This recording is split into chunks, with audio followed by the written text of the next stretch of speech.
उत्तर प्रदेश लखनऊ इंदिरा गांधी प्रतिष्ठान में 29वीं वार्षिक conference of Indian society for assisted reproduction ISR 2025 की 3 दिवसीय कॉन्फ्रेंस का आयोजन संपन्न हुआ।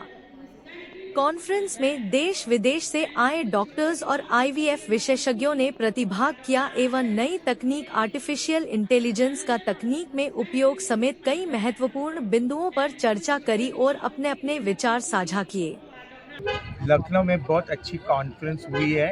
29 Indian society for assisted reproduction की कॉन्फ्रेंस इंदिरा गांधी प्रतिष्ठान, जो 3 दिन पे फ्राइडे सैटरडे संडे पे हुई, जहाँ 23 इंटरनेशनल फैकल्टी थे, 2500 इंडियन डेलीगेट्स और 50 नेपाल, बांग्लादेश, श्रीलंका से भी आए थे। 20 सिम्पोजियम्स, 15 वर्कशॉप्स और 4 ओरेशंस थे, जिनमें हम लोग ने एक पब्लिक फोरम भी किया है on patient mental well being के ऊपर, जहाँ वी हैड टीचर्स जो थे, बिकॉज ये अभी बड़ी समस्या है जो इनफर्टिलिटी के रहते हैं कपल्स, उनमें काफ़ी डिप्रेशन, एंग्जाइटी का रहता है। ये कॉन्फ्रेंस में हैंड्स ऑन वर्कशॉप भी थे, जहाँ पोस्ट ग्रेजुएट स्टूडेंट्स सीख सकते थे on stimulators, oocyte रिट्रीवल्स, embryo transverse. तो ये कॉन्फ्रेंस सिर्फ IVF और एडवांस टेक्निक के लिए नहीं थी, बट इवन बेसिक टेक्नोलॉजी जो DC टाउन्स में डॉक्टर्स प्रैक्टिस कर सकते। सर, पूरे देश और प्रदेश के डॉक्टरों को क्या मैसेज देना चाहेंगे इस कॉन्फ्रेंस के माध्यम से, अपने माध्यम से? मैसेज ऐसा है कि infertility is on the rise. हम लोग देखते हैं कि शादी का एज बढ़ चुका है, और जब भी कपल्स ट्राई करते हैं प्रेगनेंसी के लिए, वो काफ़ी कपल्स 35 और 40 साल के ऊपर रहते हैं। इनफर्टिलिटी में जितना फीमेल फैक्टर रहता है, उतना ही मेल फैक्टर भी रहता है, इसलिए दोनों का तपास करना और जांच करना इम्पोर्टेंट। ठीक है, इंट्रो कर दीजिए सर। इंट्रो अपना। मैं डॉक्टर अमित पत्ती, प्रेसिडेंट ऑफ ISAR, और मेरे साथ डॉक्टर राजुल त्यागी, जो ऑर्गेनाइजिंग सेक्रेटरी है, वो लखनऊ से है और मैं मुंबई से। Okay sir, thank you. National infertility की कॉन्फ्रेंस है और इसमें 2500 के डेलीगेट्स आए हैं, दूर दूर से, देश से, विदेश से, अमेरिका, ऑस्ट्रेलिया, इंग्लैंड, जर्मनी, कोई भी ऐसा देश नहीं है। जितने झंडे लगे हुए हैं ना, उतने देश के यहाँ लोग आए हैं। और मेरा एम यही था कि बाहर की टेक्नोलॉजी हम लाएं और हम लोग बाहर जाने की जगह बाहर से लोगों को बुलाएं, उनसे सीखें और वो टेक्नोलॉजी हमारे डॉक्टर्स अपनाएं, जिससे इनफर्टिलिटी की प्रॉब्लम खत्म हो, है ना। ये जटिल समस्या है और इसको केवल किताब पढ़ने से ये आएगी नहीं, इसको लोगों के एक्सपीरियंस से, क्या क्या नई टेक्नोलॉजी है उसको सीखने से ही आती है, और यही हमारा एम है। मैसेज क्या देना चाहेंगे? मैसेज ये है कि इनफर्टिलिटी एक बहुत बड़ी प्रॉब्लम है, पर अगर उसको प्रॉपरली ट्रीट किया जाए, उसे छुपाया ना जाए, उसे लोकल दाई, हकीम, इनके यहाँ ना जाया जाए, प्रॉपर स्पेशलाइज्ड डॉक्टर के पास जाया जाए और टाइमली मैरिज हो और टाइमली बच्चा करने का मैं ये कहूँगी। ये नहीं है शादी 30 पे करी, पर पहले मैं नौकरी करूँगी और फिर उसके बाद बच्चा करूँगी, तो जब आप 37-38 साल के हो जाओगे तो बच्चा होने में प्रॉब्लम होगी। तो टाइमली बच्चा करें। और स्पेशल एक हमारा स्पेशल सेशन था, जो कैंसर के पेशेंट हैं, जिनका कैंसर का इलाज होना है, जिनको रेडियोथेरेपी होनी है, कीमोथेरेपी होनी है, वो अगर उनके बच्चा नहीं है तो रेडियो कीमोथेरेपी के बाद उनको बच्चा होने की संभावना खत्म हो जाती है। तो वो हम नहीं चाहते। हम चाहते हैं कि वो अपना इलाज शुरू करने से 4 दिन के, 5 दिन के अंदर, 10 दिन के अंदर वो अपने एग या स्पर्म फ्रीज करा लें, जिससे जब वो स्वस्थ हो जाए तो वो भी अपनी संतान को जेनेटिक पेरेंट्स बन सके अपने आप। Thank you ma'am. जैसे कि 3 दिवसीय 29वीं वार्षिक कॉन्फ्रेंस मेडिकल आयोजित हुई है फर्टिलिटी के ऊपर, आप अलीगढ़ से आइए, क्या कहना चाहेंगे? जी, सबसे पहले तो सबको नमस्कार। मैं doctor Divya Chaudhary, Jeevan hospital and testing baby centre, Belamar, Vishnupuri, Aligarh से। ये कॉन्फ्रेंस बहुत ही अच्छे तरीके से ऑर्गेनाइज हुई है और बहुत इन्फॉर्मेटिव है। इसमें हमने सारी लेटेस्ट एडवांसेस जो हैं वो सब डिस्कस किए हैं, और वो एडवांसेस हर तरीके से, क्लिनिकल भी, लेबॉरेटरी भी, इंस्ट्रूमेंट्स में क्या क्या चीज़ें हैं, मेडिसिन में और क्या क्या एडवांसमेंट है, और सबकी एक्सपीरियंस शेयर, प्लस क्या गाइडलाइंस हैं, क्या फॉलो करनी है। तो ये आपको हर बार जब भी आप ऐसी किसी कॉन्फ्रेंस में आते हो, आप कुछ ना कुछ गेन करके जाते हैं, और इससे पूरी सोसाइटी का, पेशेंट्स का, सबका फ़ायदा होता है। मैम एक्चुअली जो आजकल चाइल्डलेस कपल का प्रॉब्लम क्रिएट हो रही है, उसके लिए आप क्या कहना चाहेंगे? जनमानस को क्या संदेश देना चाहेंगे? देखिए जी, जनमानस को एक संदेश ये है कि जैसे आजकल अपना करियर बनाने के चक्कर में थोड़ी सी शादियाँ डिले हो रही हैं, तो स्पेशली फीमेल्स से मेरी रिक्वेस्ट है कि उनका तो एक बायोलॉजिकल क्लॉक है, बच्चे को थोड़े समय पे ही पैदा होने चाहिए। जैसे जैसे एज बढ़ती है फर्टिलिटी डाउन होती है। उसके अलावा बांझपन लाइलाज नहीं है, आपको डॉक्टर को दिखाना है और उसका प्रॉपर ट्रीटमेंट लेना है। और एक आपको अपना लाइफस्टाइल चेंज करना है। आपका अगर ओबेसिटी है, आपका थायराइड की प्रॉब्लम्स हैं, आपका शुगर हाई है, तो ये सब चीज़ें ट्रीटेबल हैं and they go a long way in helping you. आप इन्हें ट्रीट करिए, आपकी फर्टिलिटी अपने आप बेहतर होगी।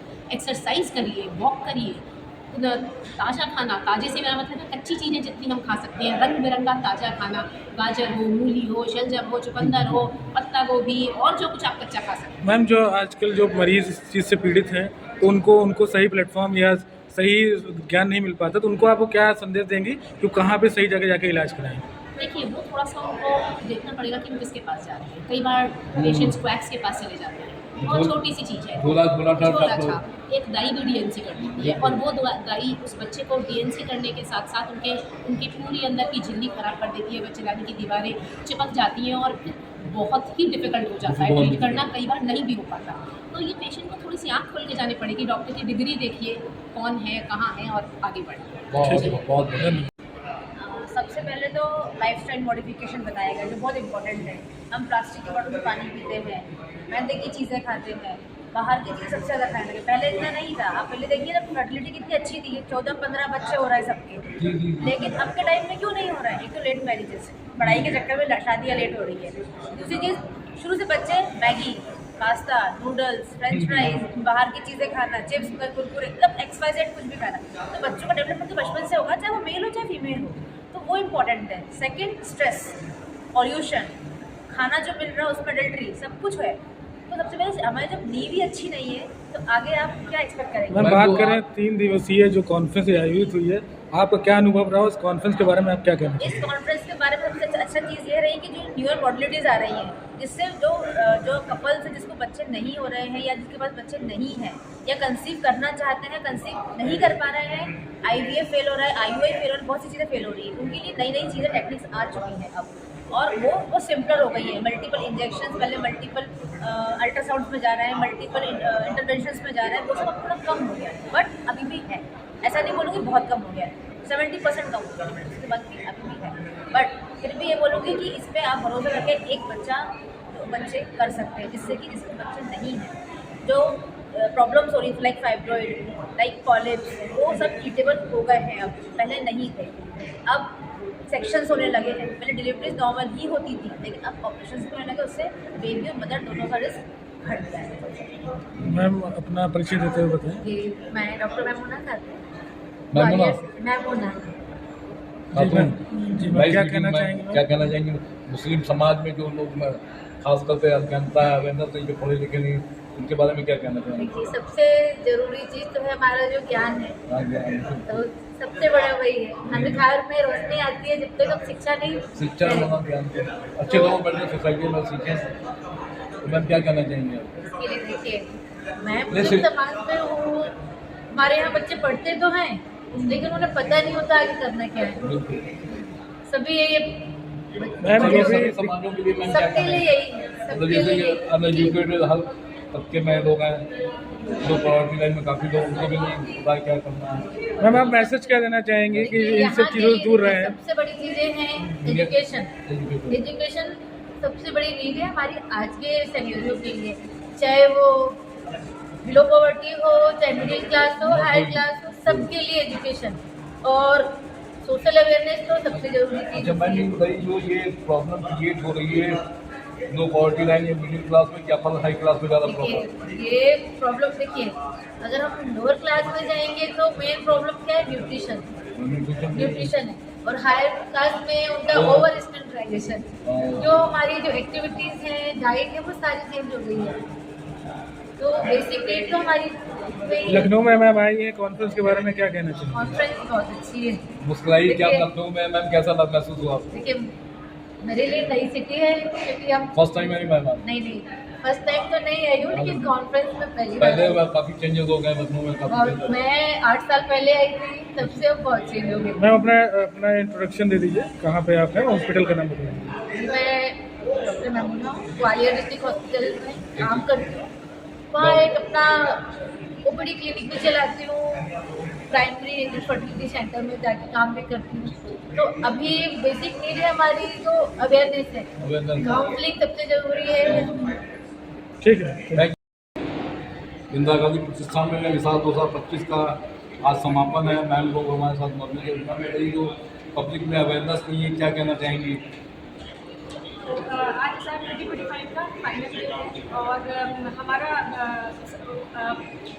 इस वर्कशॉप से कॉन्फ्रेंस से हमारा मोटिव यही होता है कि डॉक्टर्स को और ज़्यादा अपडेट रखना, जो इस समय जो रिसेंट एडवांसेस है उनको लेके, और डेफिनेटली इसके थ्रू और डॉक्टर्स ट्रेन होंगे तो लोगों को और अवेयरनेस आएगी, उनका लोगों को हैंडल करने का, उनको काउंसिल करने का और तरीका बेहतर होगा।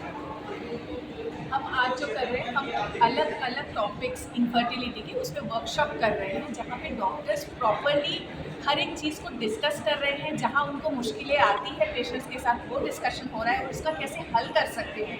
तो इससे इन बाय एंड लार्ज जो पेशेंट पॉपुलेशन है वही बेनिफिटेड हो रहा है।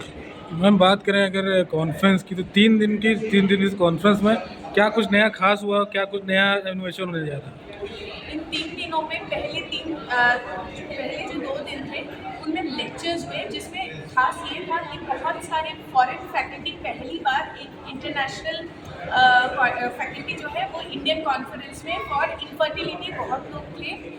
दूसरी चीज़ है, ऐसे ऐसे नए टॉपिक्स हमने डिस्कस किए जो रिसर्च बेसिस पे ही था, बट उनको अभी जनरल पॉपुलेशन में कैसे लाना है उसके लिए हम लोगों ने बात करी। ठीक है, अपना परिचय देते हुए बताएंगे। इंट्रोड्यूस करिए अपना आपके साथ। मेरा नाम डॉक्टर राधी शर्मा है और मैं दिल्ली से आई हूँ हमारे साथ 2025 अटेंड करने। दिल्ली में किसी हॉस्पिटल में है मैम आप? जी, मैं कैलाश हॉस्पिटल में हूँ। जी जी।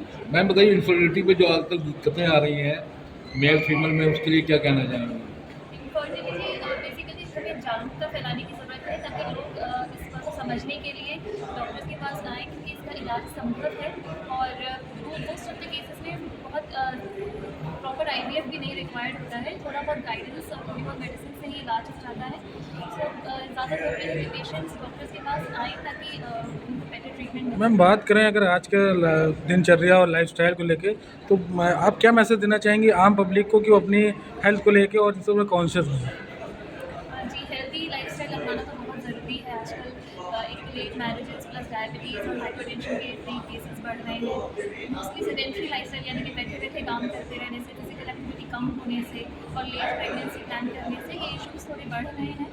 सो वो तो एक लॉन्ग टर्म में आपको हेल्प करेगा अगर हम अभी से उसकी नींद अच्छी रखेंगे, शुरुआत से ही एक हेल्दी लाइफस्टाइल। अपना इंट्रोडक्शन दे दीजिए। ठीक। ठीक है।